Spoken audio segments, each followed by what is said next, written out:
Gracias. Gracias a Dios por esta tarde que nos permite estar juntos alabando y gozándonos en su nombre, celebrando el 17 aniversario de este templo, del templo, ¿verdad? La iglesia tiene más años de reunirse, inició en otro lugar y bueno, Dios ha dado de su misericordia y de su amor a través de los años. Vamos a hacer énfasis en un pasaje de la Escritura que hemos leído. Es el versículo 63 de Juan capítulo 6, dice, en la versión que yo traigo anotada, es el Espíritu el que da vida. La carne no sirve para nada. Las palabras que yo les he dicho son espíritu y vida. Por supuesto, nuestro corazón se llena de gozo, hermanos y hermanas, y de gratitud a Dios. Dios es digno, dice su palabra, de recibir todo honor y toda gloria. Y nuestro corazón se une a la gratitud por el 17 aniversario de este templo. Seguramente Dios habla a nuestro corazón en este día. Han pasado ya varios años. Mucha gente ha creído a partir de que la iglesia se ha establecido en este lugar, ¿no es cierto? Mucha gente. Yo recuerdo el templo lleno. Y familias se han congregado. Algunas han emigrado a otras iglesias o a otras ciudades por trabajo, por decisión propia, porque se han desalentado. Tenemos que reconocer que también eso pasa en la vida del cristiano por diferentes circunstancias. Otros hermanos y hermanas se nos han adelantado a la presencia del Señor y forman parte de la iglesia triunfante, la iglesia mística de Cristo, que nosotros no sabemos realmente quiénes forman parte, solo el Señor lo sabe. Gloria a nuestro Dios por ello, hermanos, gloria a Dios. Ellos, los que se nos han adelantado, son la grande nube de testigos por la que dice el autor de Hebreos: nosotros, los que estamos aquí, debemos despojarnos de toda especie de pecado que nos asedia y correr con paciencia la carrera que tenemos por delante, puestos los ojos en Jesús, el autor y consumador de nuestra fe. Cuando el autor de Hebreos dice esto, hermanos, adelante en el capítulo 11, se estará refiriendo a todos los que en el Antiguo Testamento nos menciona la palabra y nos recordará que Dios es el Padre de Abraham, de Isaac, de Jacob, los grandes héroes de la Biblia que nosotros conocemos. Pero seguro por aquí, entre nosotros y antes de nosotros, muchos héroes en la vida cristiana también han tomado lugar. El pasaje que nos ocupa, hermanos, nos habla expresamente de una parte del ministerio de Jesús. Yo he puesto a este pasaje en esta mañana: el Espíritu da vida. Y el tema del mes, me refería el pastor, es alimentarse de la palabra saludable. Cuando el pastor me puso el mensajito decía, qué complicado. Porque si hacemos una analogía con nuestra alimentación diaria, casi ninguno de nosotros llevamos una alimentación saludable. Y no es porque no tengamos la forma de hacerlo, es porque a nuestro alrededor hay muchos distractores. Por ejemplo, la comida chatarra. Yo todos los días me propongo, hoy sí, no voy a comer nada de comida chatarra. Y luego, ¡ay, qué rico se ven esas chicharrones! Pensemos. Y ya, ¿no? Bueno, además que es dinero tirado a la basura, por supuesto. ¿Pero qué es alimentarnos de manera saludable? Primero tendremos que mirar qué es alimentarnos mal, ¿no es cierto? Miren, la complicación mayor que el ser humano tiene es la disciplina. De sí mismos somos indisciplinados. Nos gusta ir contra la corriente. Nos dicen, por uno de los grandes ejemplos que yo uso es que nos dicen en los parques, no pisar el pasto. ¿Y qué es lo primero que hacemos? Lo pisamos. Somos indisciplinados, no nos gusta que se nos corrija o no nos gusta que se nos marquen ciertas rutinas o no nos gustan muchas cosas. Por ejemplo, la comida chatarra. Hoy, fíjense, inclusive que se le ha aumentado el impuesto a la comida chatarra.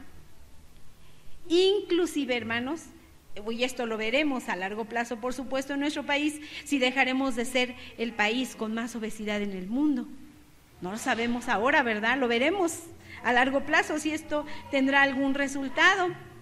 Pero la comida chatarra, como los excesos de azúcares, carbohidratos, el alcohol, hermanos, esto no nos ayudará para mejorar nuestra calidad de vida. Los resultados de comer mal son dos: desnutrición u obesidad. Son dos extremos que vivimos en nuestro país. Y sabemos que al final las consecuencias es la mala calidad de vida y como punto final la muerte más temprana. ¿Pero qué es alimentarse bien? Volviendo a la analogía, por supuesto, recuperando la analogía de nuestro cuerpo. Primero, tenemos que ser disciplinados. Y ser disciplinados en nuestros horarios, ser disciplinados con nuestros recursos económicos, ser disciplinados en lo que compramos, comer a nuestras horas, a tiempo. Y a ver, hermanos, ¿cuántos de nosotros no vamos al súper o al mercado, al mercadito, al tianguis y terminamos comprando varias cosas que no necesitamos? Y pues después las tenemos que usar, ¿verdad? Y no las tenemos que comer. Dice la pirámide de la alimentación que las grasas, los aceites y los dulces los tenemos que comer con moderación, que la carne, el pollo, el pescado, el huevo y las nueces debemos de comer 2 o 3 porciones, que las frutas tienen que ser 2 o 4 porciones al día, que la leche, el yogur, el queso 2 a 3 porciones y las verduras 3 a 5 porciones. Créanme que cuando estaba preparando este mensaje, este era un examen para mi vida, por supuesto, primero. ¿En qué consiste entonces la alimentación saludable? Nos dicen muy idealmente en saber combinar toda esta clase de alimentos. ¡Uy, qué fácil! Yo pensaba, qué fácil es cómo saber combinar estas clases de alimentos en sus porciones debidas con rigurosa disciplina. Uy, yo pensé, podemos comer de todo en su debida proporción. No nos lo dice el médico, usted puede comer de todo, solamente que los 2 panes que va a comer en el día, pues no se los coma de una vez, divídalos en 3 o en 4. Nuestra será siempre, hermanos, la decisión de alimentarnos bien o no. Será nuestra decisión y nuestra responsabilidad. Y así tener una buena o mala, no me gusta mucho la palabra positiva o negativa, calidad de vida, porque mucho depende de la alimentación, nuestra calidad de vida. Aunque existen algunos factores que nos mantienen no tan saludables como las enfermedades transmitidas genéticamente. Pero hoy también, hermanos, la diabetes, la hipertensión, los problemas cardiovasculares son un problema social de salud. Y esto se debe a que llegó muy rápido a nosotros, dicen los expertos, las comidas rápidas, que es comida chatarra, y que pues a nosotros se nos hace muy sencillo comerlo. Pero no voy a hablar más de la comida común y corriente. Nosotros hagamos conciencia porque es parte también de nuestra calidad cristiana de vida. Del anterior ejemplo podemos ubicar, hermanos, que también debemos procurar una buena alimentación de la palabra de Dios. ¿Qué cosas tenemos que combinar en nuestra vida como cristianos? ¿Cuáles son los parámetros mediante los cuales nos vamos a regir como cristianos para que la lectura, el estudio, etcétera, de la palabra de Dios sea entonces en beneficio de nuestra salud espiritual? Aunque no es solamente cuestión de leer, hermanos y hermanas, no es suficiente leer. Tenemos que estudiar, hacer, además de leer y estudiar, que no es lo mismo, hacer una internalización de la palabra para que nuestra vida por ella sea transformada. La internalización es que, además de estudiar, hagamos nosotros una reflexión, el conocimiento pase por aquí, pero vaya a nuestro corazón. Es decir, a la toma de una decisión por lo que hemos leído, por lo que hemos estudiado. Los profetas una y otra vez hacen el llamado al pueblo a volverse a la palabra de Dios para que puedan seguir al Señor. Conocer la palabra, además, hermanos, es más que un estudio diario, todavía exige más de nosotros. ¿De qué vamos a alimentarnos? Siguiendo la analogía anterior. Estamos en una época de consumo. Yo solamente quiero que cuando ustedes vayan a comprar, hermanos, hagan este ejercicio, se fijen cuántos tipos de leche hay. Solamente cuántos tipos de leche. Antes todos tomábamos el mismo tipo de leche, ¿no es cierto? Todos, niños, jóvenes, adultos mayores. Hoy ya está fraccionado, dividido como para todas las edades, ¿no? Yo creo que son como unas 12, 15 tipos de leche diferentes, que sin grasa, que con grasa, que sin azúcares, que con azúcares, que para los 40, que después de los 40. Estamos en una época de consumo. Entonces, miren, parece que nada satisface nuestros gustos. Cuando venimos al templo a veces decimos, cuando venimos a reunirnos, es que no me gustó el sermón. ¿Y qué que no me haya gustado? Yo no estoy aquí para que la palabra de Dios satisfaga mis gustos. La palabra de Dios es una exigencia a mi vida que me va a confrontar con mi diario vivir. Si no me gustó, tengo que examinar qué está pasando en mi vida. No es un asunto de Dios, no es un asunto de la palabra, es un asunto mío. Entonces, yo tengo que reflexionar en lo que la palabra de Dios me dice, de tal manera, hermanos, que yo quiero decir de esta manera, la palabra de Dios no tiene que darnos gusto, tiene que satisfacer nuestra hambre espiritual, tiene que ser suficiente para que nosotros seamos consolados, alentados, fortalecidos, pero no para satisfacer nuestros gustos. No pensemos cuando venimos que ojalá yo hubiera estado el hermano fulano de tal, porque a él le hubiera caído como perla el sermón, o la hermana fulano de tal, porque ella lo necesita. Pensemos al venir y escuchar la palabra de Dios, ¿qué tiene para nosotros hoy? Parece, les decía, que nada satisface nuestros gustos o nuestro paladar o nuestra hambre, o bien esa sensación de insatisfacción propia que nos invita a olvidar los alimentos sencillos e irnos por aquellos que la publicidad o los comerciales meten en nuestro cerebro. Ven nuestros ojos cada día por todos nuestros sentidos, por la radio, la internet, la televisión. El Evangelio, las buenas nuevas y la palabra de Dios también pueden ser usados comercialmente. Oye, hay una gran publicidad, hermanos y hermanas, acerca de la palabra de Dios. Y a veces el mensaje que nos llega no tiene el suficiente sustento en ella misma. Entonces nosotros tenemos a través del Espíritu que aprender a discernir qué nos está diciendo tal o cual predicador. A veces los cantos que cantamos parecieran salir de la palabra, pero en realidad a veces nos están diciendo cosas contrarias a la palabra de Dios. Y voy a tomar un ejemplo, solo un ejemplo de un canto. Hay un canto que dice: con una corona de espinas te hiciste rey por siempre. Esa es una herejía, hermanos. Jesús no se hizo rey con una corona de espinas.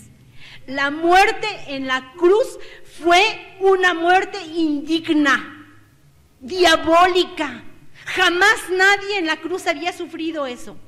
Jesús se hizo rey por siempre cuando Dios, dice la palabra en Filipenses, le resucitó y le dio potestad sobre todas las cosas, para que en el nombre de Cristo se doble toda rodilla que esté en los cielos y en la tierra, y toda lengua confiese que Jesús es el Señor.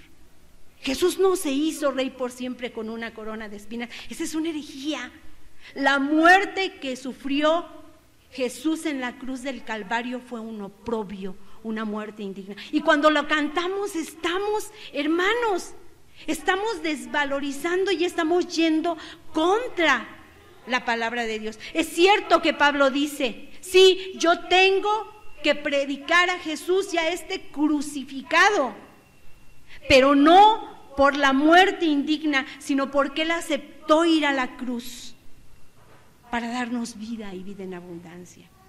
Y a veces creemos que lo que cantamos, que lo que nos predican, que lo que nos dicen que se escucha tan bonito, está de acuerdo a la palabra de Dios.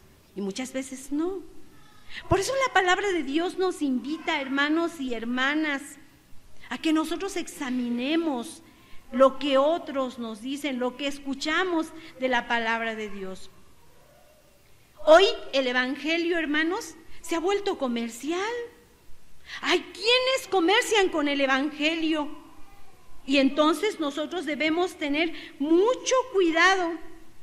Hay quienes nos ofrecen buena salud espiritual cuando no lo es. Hay un autor alemán que a mí me ha gustado mucho leer, Dietrich Bonhoeffer, nos invita a pensar y a creer en la gracia cara y no en la gracia barata. Gracia que costó la vida de Jesús, el Hijo de Dios. ¿De qué vamos a alimentarnos? Andan por allí algunos predicadores del evangelio prometiendo prosperidad, abundancia y una vida sin problemas a todos aquellos que creen en su predicación y no en la palabra de Dios, y no en lo que la palabra de Dios dice. Es importante entonces, hermanos, que a la luz de la misma palabra nosotros podamos discernir lo que de ella misma dicen. ¿Qué es el alimento espiritual? ¿Qué significa alimentarnos de la palabra saludable? ¿Qué significa que el Espíritu da vida?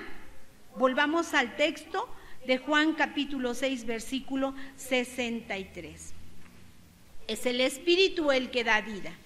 La carne no sirve para nada. Las palabras que les he dicho son espíritu y vida. Jesús, hermanos, va provocando el escándalo una y otra vez entre los que le escuchan. Se dice de él mismo que es el pan de vida que descendió del cielo en el pasaje que leímos, ¿no es cierto? Lo tenemos ahí. Jesús se presenta como el pan de vida. Y además dice que es el pan que descendió del cielo. ¿Recuerdan la historia en la cual Dios da a su pueblo el pan del cielo que se llamó, ¿cómo? Maná. ¿Sí? Es el pan que el pueblo de Israel en el desierto recibía cada día para alimentarse. Y dice la Escritura que no tenían que tomar más, sino el que fuera suficiente para ese día, ¿no es cierto? Porque ¿qué pasaba? Se echaba a perder. No sabemos qué pasaba, pero se echaba a perder, ¿verdad? Entonces, Jesús se presenta como ese pan como una sustitución de ese pan que en el desierto el pueblo de Israel comía. Jesús se presenta también como el nuevo Moisés, y si ustedes leen allí en la palabra, dice la Escritura que quienes le escuchaban iban escandalizándose cada vez más de lo que Jesús decía, ¿no? Ya en pasajes anteriores y posteriores vamos a escuchar otra vez lo que Jesús dice de sí mismo y cómo aquellos que son sus enemigos hasta intentan matarle por lo que dice. Jesús se presenta también no solo como el pan de vida, como el maná que desciende del cielo, sino como el nuevo Moisés. Y eso es escandaloso de sí. Se revela como el pan del cielo.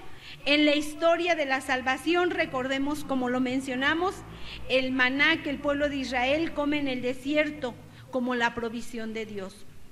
Además, dice de él mismo que es la nueva revelación o palabra de Dios, que alguien o que nosotros los que creemos o los que le estaban escuchando tenemos que comer su cuerpo y su sangre como medio para alcanzar la vida eterna. ¡Qué tremendo! ¿No es cierto? Hoy lo miramos de lejos hacia allá, pero imagínense lo que pensaban quienes lo estaban escuchando.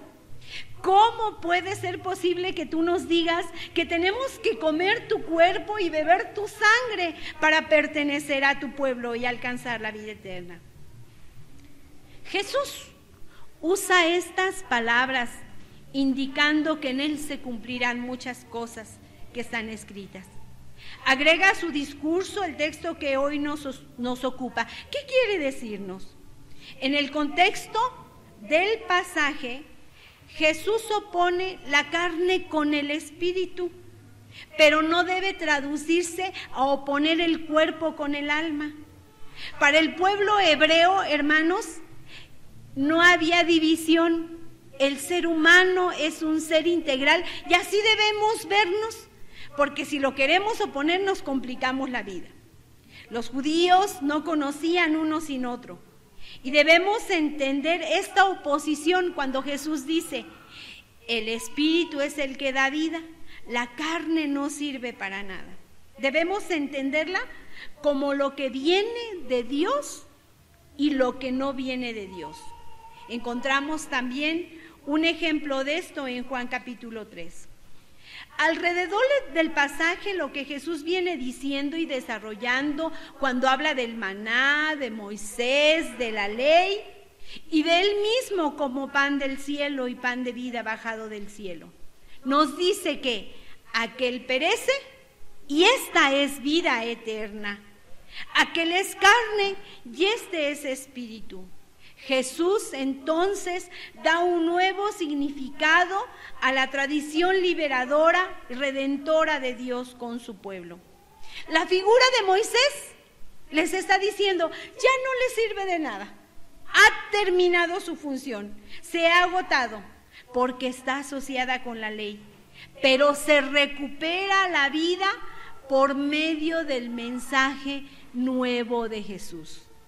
Por eso, en muchas partes de la palabra encontramos que Jesús dice, a ustedes les habían dicho, pero, ¿recuerdan? Yo os digo. Jesús le da un nuevo significado a la palabra de Dios, a lo que nosotros conocemos en el Antiguo Testamento como la ley y como los profetas. Y nos enseña la manera en que nosotros tenemos que seguir esta palabra. Jesús resignifica, entonces, hermanos, la tradición liberadora y redentora de Dios con su pueblo. No es que el cuerpo sea malo y el espíritu bueno. No es que el cuerpo, carne, como se ha hecho creer, nos seduzca a hacer algo malo. La palabra de Dios dice que cuando pecamos es por nuestra propia naturaleza pecadora, que está en todo nuestro ser. Es por nuestras concupiscencias, que quiere decir esto, que es nuestra inclinación al mal, ¿sí? Y no quiere decir que la carne nos seduzca a hacer algo malo y que el espíritu no quiera Y escuchamos muy comúnmente decir, es que la carne es débil.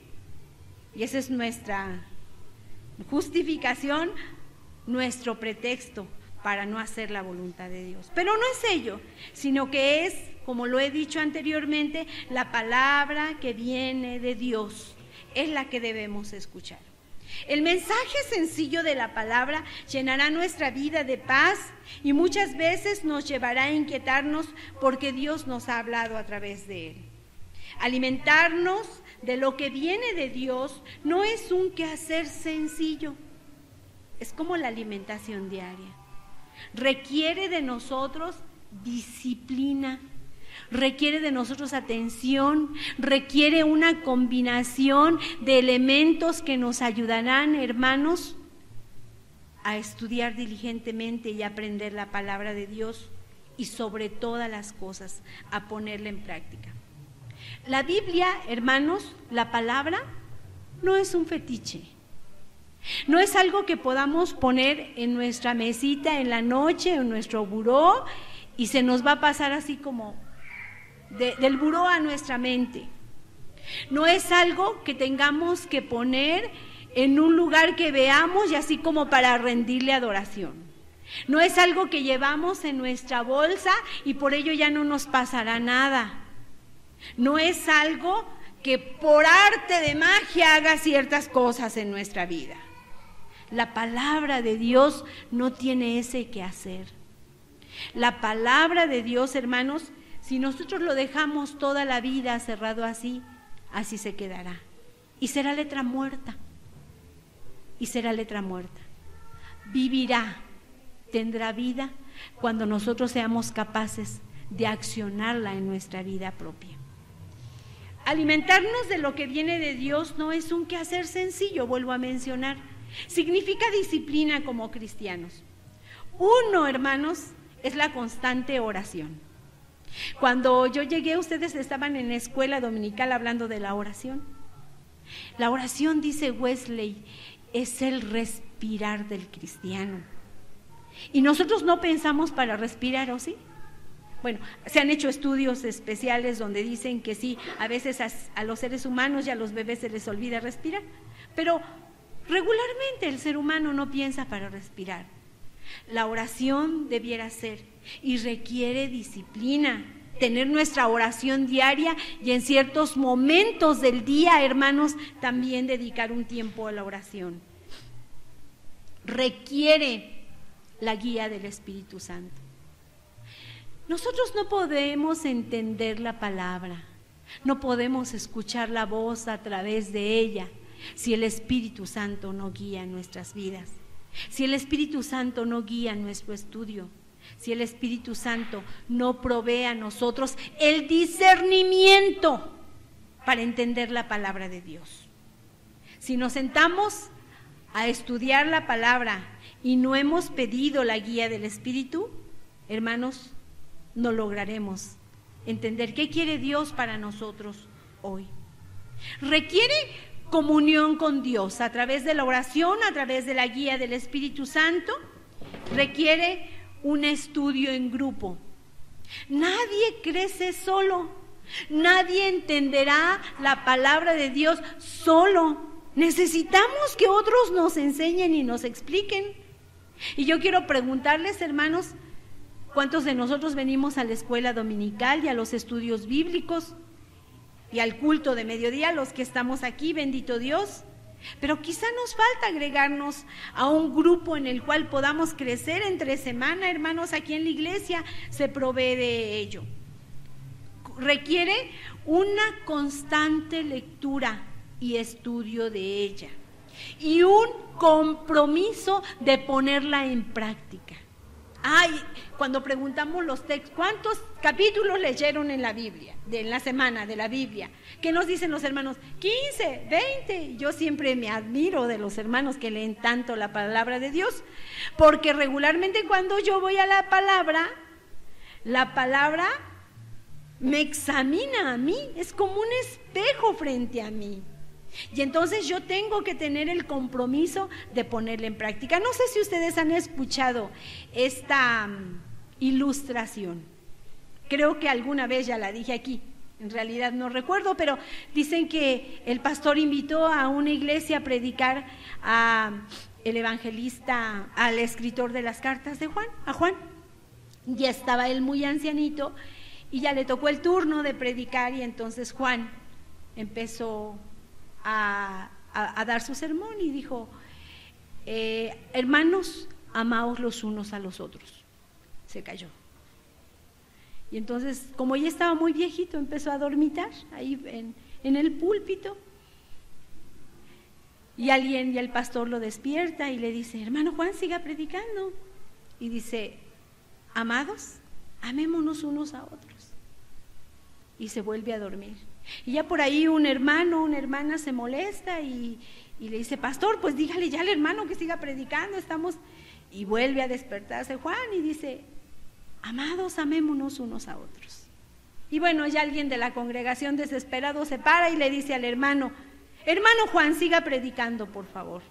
Está bien, hermanos. Pregunto, ¿ya se aman? Si la palabra de Dios no se pone en práctica en nuestra vida diaria, hermanos, difícilmente pasará de aquí a nuestro corazón. Difícilmente. Alimentarnos de la palabra saludable requiere un constante compromiso con la lectura, el estudio y la puesta en acción de ella. De nada servirá, hermanos, como sucede en nuestro refrigerador. A veces tenemos frutas, verduras, alimentos saludables y no los usamos. Preferimos aquí una sopa de esas que se calientan rápido y la comemos, y entonces se quedará en el refrigerador lo que no usamos. Así será con lo que la palabra de Dios misma quiere decirnos a nosotros. Si en nosotros no hay un compromiso de vida con la lectura, con el estudio, con la puesta en acción de la palabra de Dios, será letra muerta. Hay algo que también tenemos que hacer, y tenemos que aprendernos textos bíblicos. Yo no sé cuántos no sabemos, hermanos, cuántos textos bíblicos no sabemos, pero hoy la tecnología nos ha invitado a no usar nuestra memoria.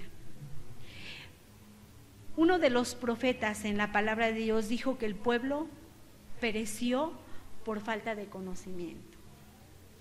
El aprendizaje, la memorización de los textos bíblicos no son un fin en sí mismos. Servirán para tiempos difíciles, servirán para tiempos de alegría.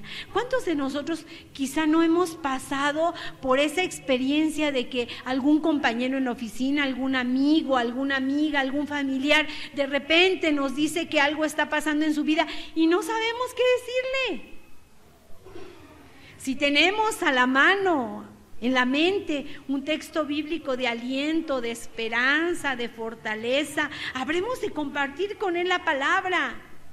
Pero a veces nos quedamos sin nada, ni siquiera un texto bíblico que alimente la vida del otro. Hace algunos años un pastor nos platicaba que él iba en el avión con un sacerdote y empezaron a dialogar y decía: hace algunos años, mis respetos para los protestantes, porque ellos se sabían muchos pasajes de la Biblia. Hoy nosotros les ganamos. Pensemos cómo estamos aprendiendo de la palabra. La palabra dice de ella misma que será tiempo de refrigerio para tiempos difíciles o complicados. Ser sencillos y sensibles a lo que Dios quiere decirnos, hermanos y hermanas. A veces queremos que Dios nos diga lo que nosotros queremos escuchar solamente, o lo que nosotros queremos oír, o lo que nosotros queremos que sea, y no escuchamos verdaderamente lo que Dios quiere decirnos a través de ella misma. Lo anterior, hermanos, solo lo puede hacer el Espíritu Santo de Dios. La gracia de Jesucristo que se revela cada día a nosotros, y el amor con el cual Dios nos ha amado de tal manera, que en este 17 aniversario como iglesia, hermanos, estemos decididos a ser hombres y mujeres de un solo libro, la palabra de Dios, sin dejar de leer los otros que tenemos que leer, que tenemos que estudiar, sin dejar de leer periódicos o revistas o ver noticias verdaderas, no es la palabra que quiero utilizar del todo, pero que podamos entonces también a través de ello aprender a discernir qué es lo que quiere Dios hoy de su iglesia y de cada uno de nosotros. El profeta, como les decía hace un momento, exclamó: mi pueblo pereció por falta de conocimiento. Que hoy, hermanos, hoy en este 17 aniversario de este templo, nosotros hagamos la promesa delante de Dios, el compromiso de vida, de la lectura, del estudio y de poner en práctica la palabra de Dios. Será siempre alimento y palabra saludable para nuestra vida, si nosotros leemos y estudiamos y ponemos en acción de esta manera. Hermanos, que Dios nos use cada día y que Dios tenga misericordia de su pueblo. Inclinemos nuestro rostro para orar.